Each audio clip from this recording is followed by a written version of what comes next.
Okay, thank you. So, any problems hearing me? Normally, even without a microphone, I don't think there should be a problem, but let me know. Who here uses supplements? Not for anything, you don't have to give away diagnoses.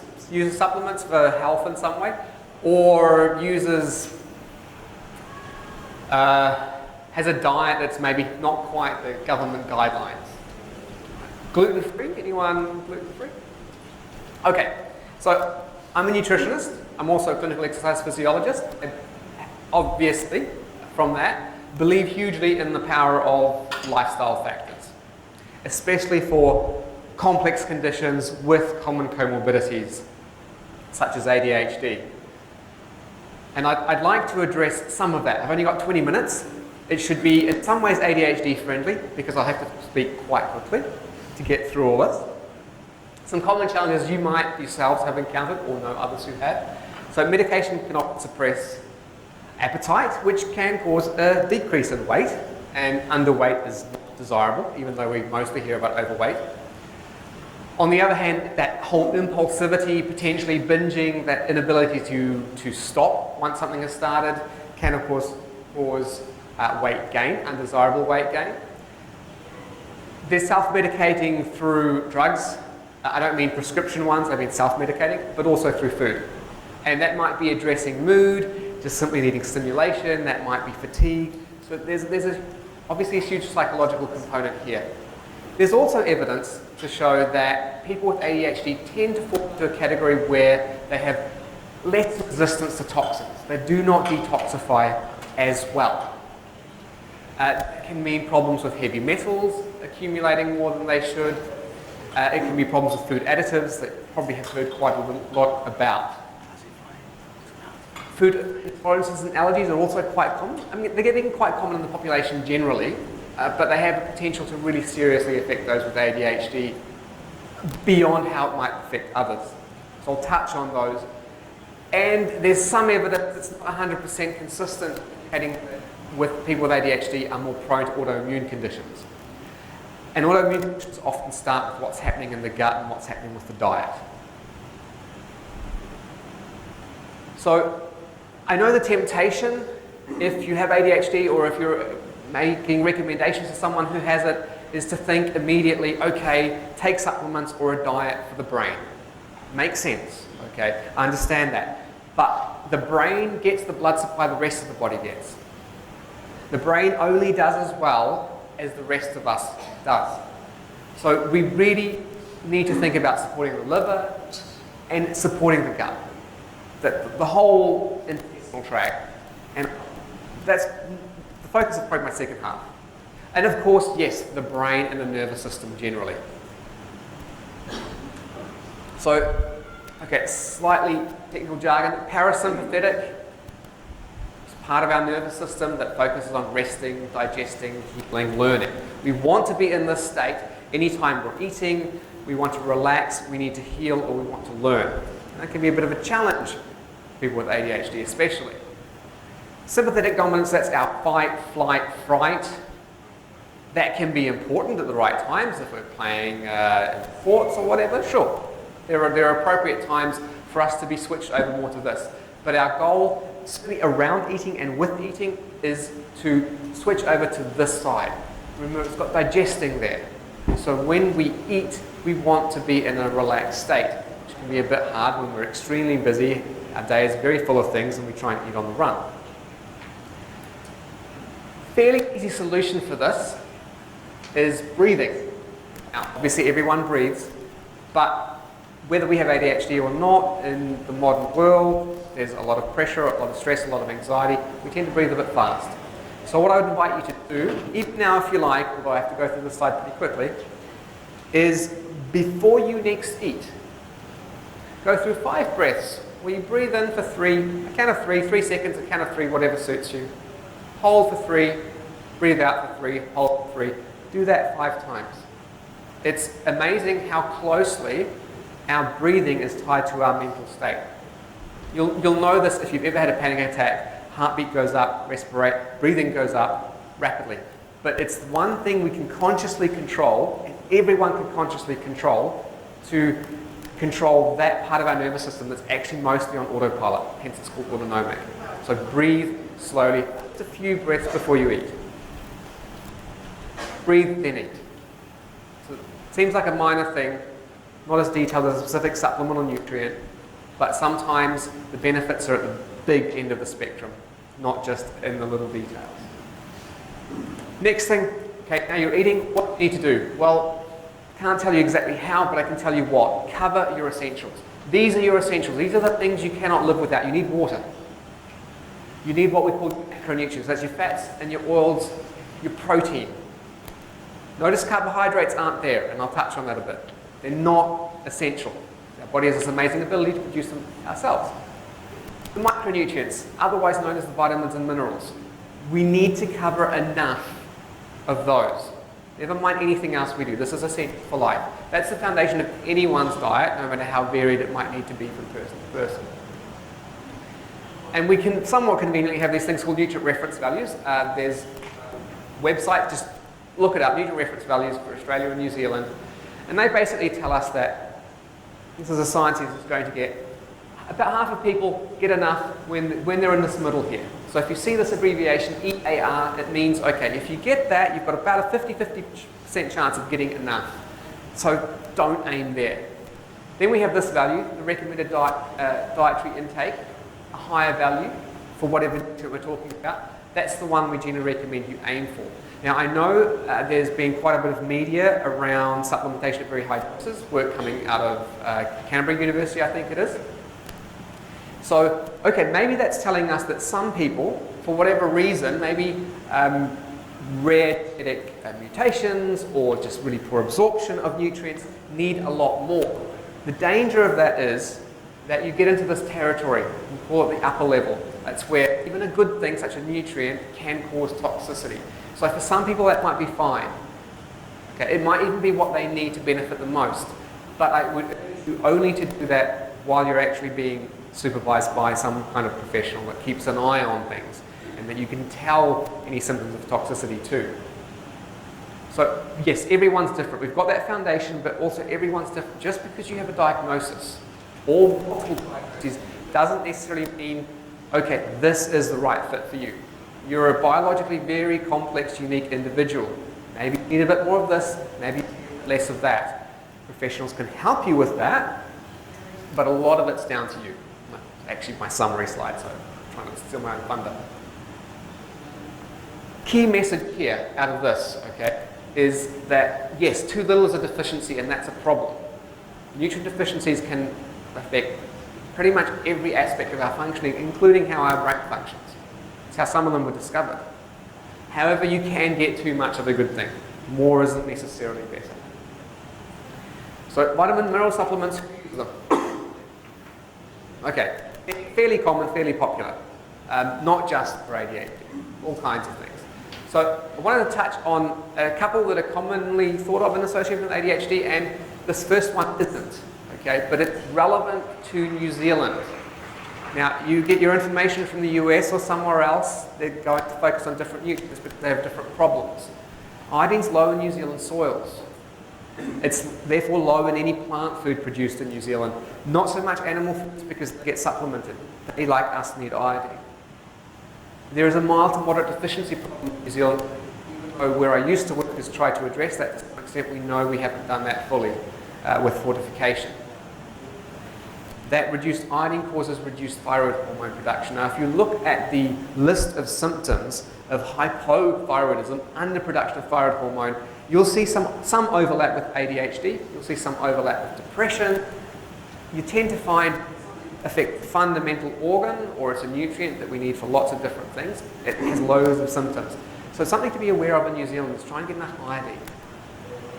Another thing I'd like to do with this slide is illustrate this point of too much of an essential thing can still be a problem. So I know this is the one for adults, and it's the only slide where I'll be showing children. But children, we think, need about, or fairly confident, need about 90 micrograms a day. Not much, but they're having problems getting that in New Zealand. 200 a day, and we're already looking at risk of toxicity.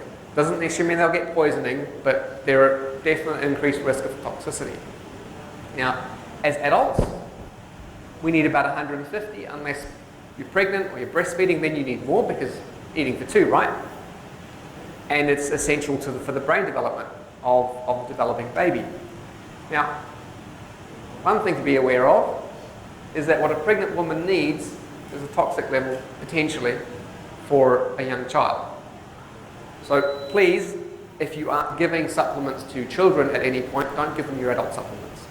Make sure you give them the right ones for them.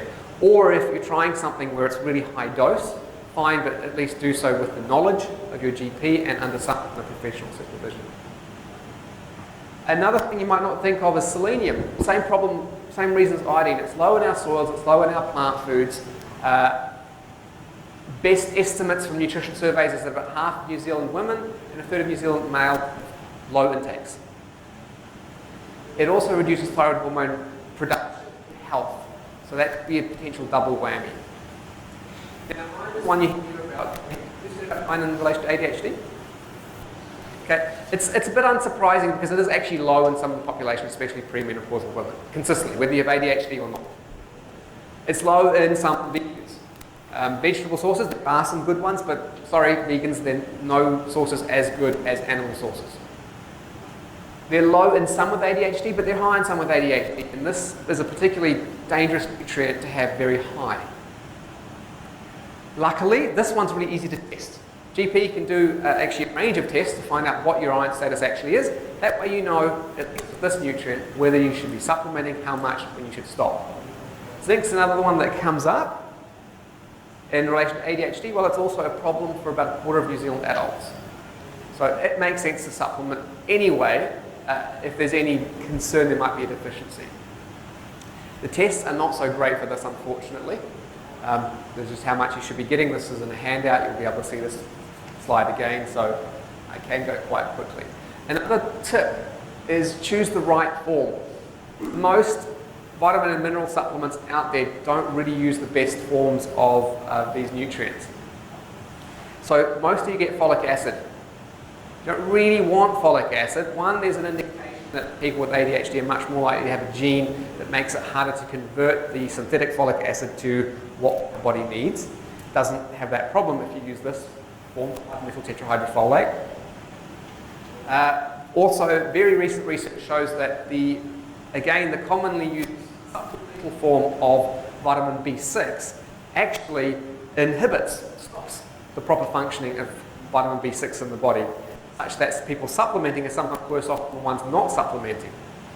So again, using an actual active form, pyridoxal 5-phosphate, would be my recommendation. Same thing, vitamin B12, and also magnesium, if you're using high magnesium, maybe to help you sleep or just to help you relax. If you've ever tried the elemental form, it probably gave you gut problems, probably gave you diarrhea. So make sure it's an amino acid chelate. It'll say that. You don't have to understand what that is, it'll say that on there.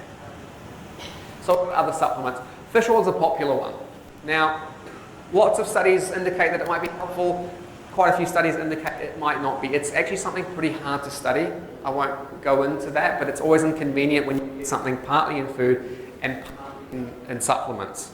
And if you're not checking how much someone gets in their food and just they give you a supplement on top of that, it is really hard to judge what's going on.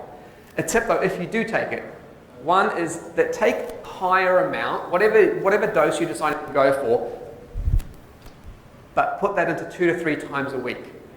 So if you normally have 3 capsules a day, that's 21 capsules in the week. Rather than that, have 7 capsules 3 times a week. If you have it in smaller, more frequent doses, more of that will be burnt as energy. That's not what you want it for. You want it to actually go, ideally, for ADHD, to the brain, not be used for fuel. Another issue, and this research comes directly out of New Zealand, is that there's some debate about this, but there may be a rancidity issue. And it doesn't matter how expensive the supplement is or what the supplier is, it seems to be a problem across the board. So I would urge you to cut open the capsule and smell it. Yes, it should smell something like fish, of course, but it shouldn't smell rancid. If it does, I would throw away that batch. Another one, no words to this, that we don't hear that much about, but it's another fatty acid that actually may be quite beneficial in ADHD. Now this one, who's heard of citicoline? Not very many of you. This is proposed as an ADHD medication.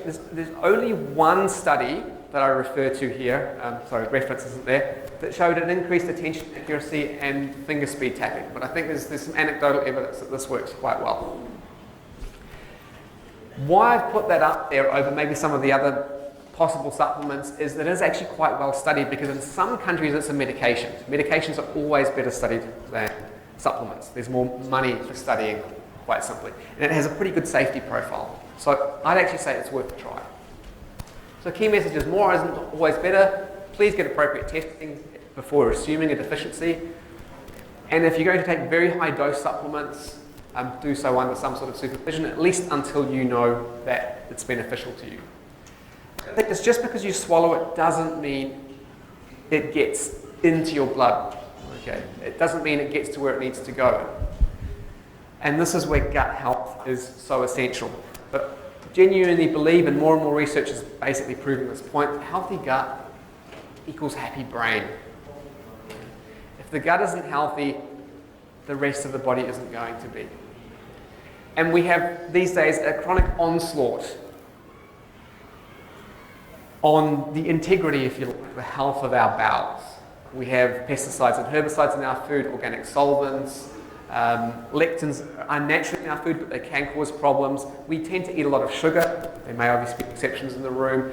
Emulsifiers are used, gluten, and so on. So we have an invading army here, and we've really only got our immune system and our intestinal barrier, as in the, if you like, the skin inside us, to try and protect us from all this. And what happens over time, or what can happen in those who are susceptible, there's good reason to believe that that includes people with ADHD, is if you imagine your bowel should be like a cheesecloth. They should let some things, like we'd starve to death otherwise, if they were a completely closed system. But they should only let the small things through, the water and the vitamins and the digested food. When we start getting big holes in that cheesecloth, things get through that shouldn't. And that sets off big alarm bells in our immune system. It just goes wild, and it starts reacting to all kinds of things in our food. And this tends to get worse over time if we don't do something about it. And the problem with that is you might start off with a problem with gluten, but end up with a problem with gluten and a dozen other things. And it may seem, I can't possibly have a problem with all these things. Like, yes, you can, because again, it's the length of time and how much damage has been done that determines, okay, what are we going to have to do about it? So we have this problem. It's called gut permeability. You may hear of it as leaky gut though. It leads to the undesirables, undigested food, things that should be broken down but aren't, things that should just pass through us but end up in our bloodstream. At the same time, ironically, it makes it harder to get the minerals and vitamins in, because that's a process that requires the right proteins to basically pick those up from one side of our bowels and transport it over to the other side where our bloodstream is. All that machinery gets damaged. So we have an unhappy brain, an angry immune system, and probably quite a fatigued body. In the short term, more of a ramping up of our metabolism and feeling really quite good, which is why some people actually feel really good on the foods that they really shouldn't be eating. But eventually we will fatigue. Lots of potential things in our diet that cause these problems. We also have problems with herbicides and pesticides. So I know from personal experience, getting only organic food can really put a dent in your budget. So luckily we have an environmental working group, I think they're called, that each year look at roughly what are the most contaminated fruits and vegetables versus what are the least contaminated ones. So basically, get organic. If you have to save money, maybe don't worry so much about this, get conventional. Also what you're cooking with. So by all means, cook with stainless steel, cast iron, wood, glass. For most people, they're great. Not aluminium and not non-stick. Common allergies, probably, preaching to the choir here. These are all getting quite common, and you can have more than one. And there are allergies, yes, that you have that very strong reaction to. It's very obvious. But then there are food intolerances. These can take up to a few, sometimes a couple of days, like literally about a 48-hour period between when you have the food and when it's causing you some sort of problem. So it's not the easiest thing to diagnose, even with professional help. So please be aware you can have an intolerance. It doesn't mean you're going to feel it the very same day. Sometimes you have to wait for up to 4 days to sort of work out, okay, what's going on here. Another thing, you may have tried something, eliminating something. I'm going to pick on gluten, but it's not unique, and it didn't work very well. The reason may not be because you don't eat a gluten-free diet. It could be, that's a plausible explanation, but another one is you didn't exclude it as efficiently as you might have. If you had known that gluten is all of these things, not even just food, medication. Not so bad in New Zealand, I think, but there's thyroid medication out there in the US, for example, that contains gluten. It can be inside cosmetics, and if you're very, very sensitive to it, even having it on your skin can cause a problem. Not everyone's going to be that sensitive, but how do you know whether you are or you aren't? It's in toiletries, it can end up in supplements, as well as all these foods. Cross-contamination. They'll often put flour on potato chips. So if something else is deep fried in the same oil, you can get gluten. And for someone with celiacs, for example, the best studied group, they have a known and university accepted gluten intolerance, as little as 1 crumb of bread can be enough gluten in the day to really flare up their immune response again. That's not very much. It's a tiny amount. Lastly, you have this possible problem of cross reactions. Some people can go for gluten-free oats, and that's great, a great alternative for them. Other people also react to the avidin in those oats. Some cross-react with dairy, some cross-react with other grains. Sorry, something got mangled here. For diagnosis, yes, you can go out there and you can get online tests, and you can go to an immunologist and get skin prick tests. Has anyone had those? Not the most comfortable things. I've had them as part of research. But the number one method of getting a really clear diagnosis remains an elimination diet. This is something you would definitely want to do under professional supervision, where you cut out really all of the likely offenders and slowly reintroduce them and carefully track your symptoms. Because it won't just reveal allergies, they're obvious, they're easy, it will reveal non-allergy intolerances. Who's gone for a low sugar, low carb approach?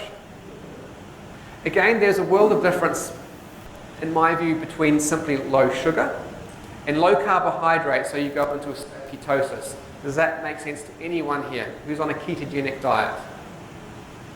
Okay, is it working well for you? Yeah, really well. Good on you. There's a big difference.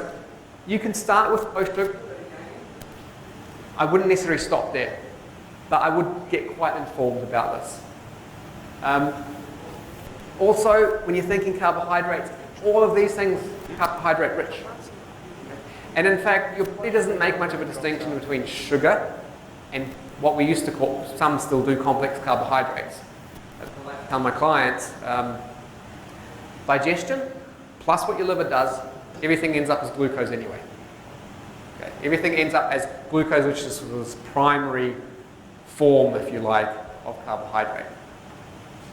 And it's hiding in plain sight. You know, there are people out there who want to tell you that molasses isn't sugar. You know, no added sugar. Oh, but it's full of molasses. It has a bunch of dried fruit in it. What's in fruit once you dry it? Mostly fruit is water. Right? Dry it out, yeah, you've got a little bit of fiber and some vitamins and minerals are left over.